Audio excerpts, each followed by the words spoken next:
கருணாநிதியினுடைய மகன் ஐயா ஸ்டாலின் அவர்கள் ஆரம்பத்துல இருந்து கட்சி வேலைனாச்சும் பார்த்தாரு, கட்சிக்குள்ள இருந்துட்டு பல வேலை பார்த்தாரு, அது வேற.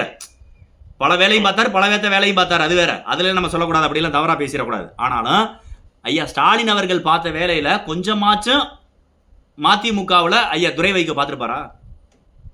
அந்த கட்சியிலனாச்சும் இருந்தார்ல, திமுகன்ற கட்சியில இருந்தாரு, ஓடுனாரு, ஏதோ அவரளவுக்கு உழைச்சாரு.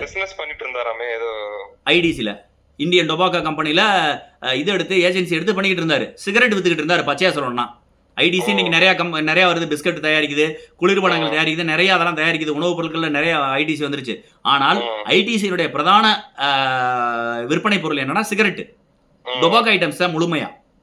சரிங்களா? அப்ப அதுல ஏஜென்சி எடுத்து அவர் முழுமையா தொழிலை தான் பார்த்தாரு. நீங்க ஒரு தடவை கூட இவர் பேசியிருப்பாரு பாத்தீங்களா, வைக்க கூட பேசியிருப்பாரு பாத்தீங்களா, அவன் உழைத்து எம்பிஏ படிச்சிருக்கான், உழைத்து சம்பாதிக்கிறேன். சிகரெட் கம்பெனி தான் கிடைச்சா? சிகரெட் கம்பெனி, அதாவது சிகரெட் கம்பெனில ஏஜென்சி எடுத்து சிகரெட் விற்கிறது உழைப்புனா, கஞ்சா விற்கிறது உழைப்பு தானே, பிராத்தல் பண்றது உழைப்பு தானே. ஏங்க அப்புறம் உழைப்பு இல்லையா? அது என்ன பிரியகுமார் சிரிக்கிறீங்க? பிராத்தல் உழைப்பு இல்லையா?